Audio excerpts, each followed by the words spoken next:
2026 সাল ইরানের সাথে দীর্ঘ যুদ্ধের পর ইসরায়েল বিজয়ের ঘোষণা দিয়েছে। তেহরানের পারমাণবিক কর্মসূচি ধ্বংস, তার আঞ্চলিক প্রক্সি বাহিনী একে একে বিধ্বস্ত। কিন্তু জেরুজালেমের নিরাপত্তা মহলে বিজয়ের উৎসব দীর্ঘস্থায়ী হয়নি। যুদ্ধ শেষ হওয়ার আগেই নতুন এক প্রশ্ন উঠতে শুরু করে, পরবর্তী প্রতিপক্ষ কে?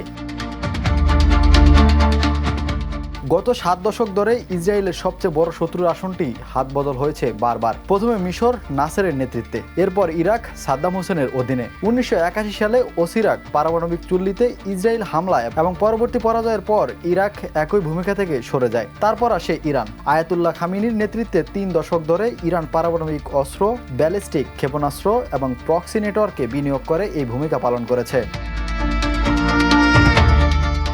কিন্তু 2026 সালের যুদ্ধ ইরানের অর্থনীতি ও সামরিক বাহিনীকে দুর্বল করে দিয়েছে। ফলে এই ভূমিকা এখন খালি। আর মধ্যপ্রাচ্যের রাজনীতিতে ইতিহাস বলে এই আসন বেশি দিন খালি থাকে না। ফেব্রুয়ারি মাসে সাবেক ইসরায়েলি প্রধানমন্ত্রী নাফতালি বেনেট, যিনি নেতানিয়াহুর বিরুদ্ধে আসন্ন নির্বাচনে প্রতিদ্বন্দ্বিতার সম্ভাব্য প্রার্থী, আমেরিকান ইহুদি নেতাদের এক সম্মেলনে একটি বার্তা দেন। তার ভাষায়, কাতারের সহায়তায় তুরস্ক এখন ইরানের জায়গা নিতে যাচ্ছে ইসরায়েলের প্রধান কৌশলগত হুমকি হিসেবে।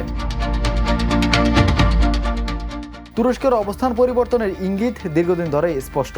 গাজা যুদ্ধের পর তুরস্ক ইসরায়েলের বিরুদ্ধে ব্যাপক বাণিজ্য নিষেধাজ্ঞা আরোপ করে। এরদোয়ান নিজে বেশ কয়েকবার তীব্র ভাষায় ইসরায়েলি নেতৃত্বের সমালোচনা করেছেন। আর জুন মাসে তুরস্কের স্বরাষ্ট্রমন্ত্রী আলেপ্পো, দামেস্কো আর কারবাক দখলের প্রসঙ্গ টেনে জেরুজালেমকে ভবিষ্যতে তুর্কি প্রভাবাধীন হওয়ার হুমকি দেন।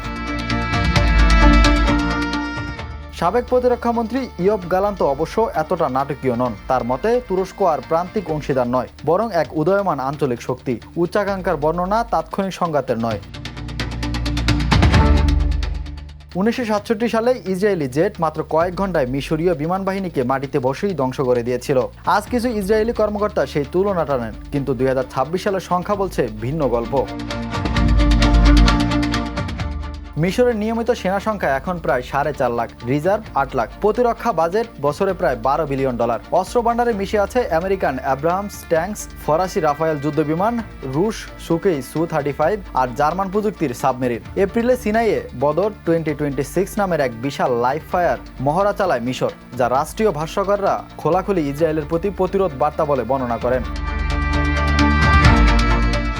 ফেব্রুয়ারিতে ন্যাসেটের বৈদেশিক ও প্রতিরক্ষা কমিটির এক বন্ধ অধিবেশনে নেতানিয়াহু নিজেই স্বীকার করেন মিশরের সেনাবাহিনী শক্তিশালী হচ্ছে, আর এটি নজরে রাখা দরকার। দীর্ঘমেয়াদে আরও একটি বিষয় উদ্বেগের কারণ হতে পারে। এলদাবা এলাকায় রুশ অর্থায়নে নির্মিত মিশরের প্রথম পারমাণবিক বিদ্যুৎ কেন্দ্র, যার প্রথম চুল্লি চালু হওয়ার কথা 2027 সালে।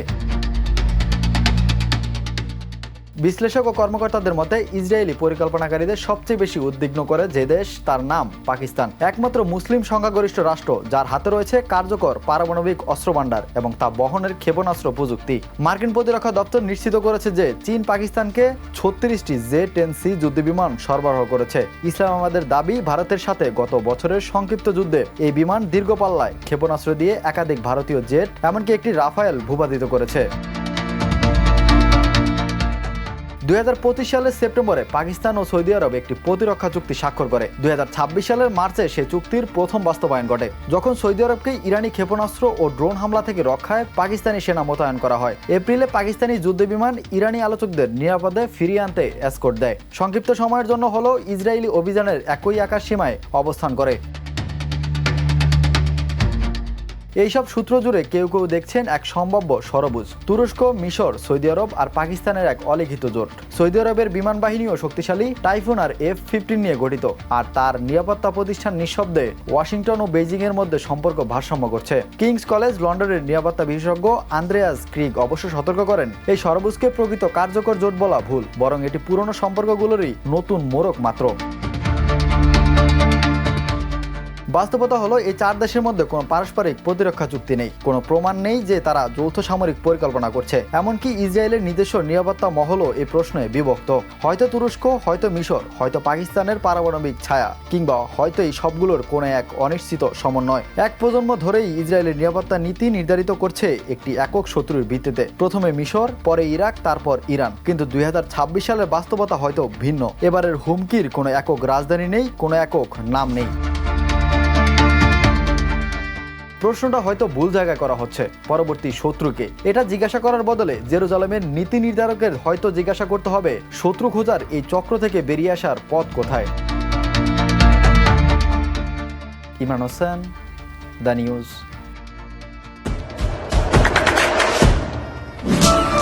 দেশে দেশে সবার সাথে দ্য নিউজ।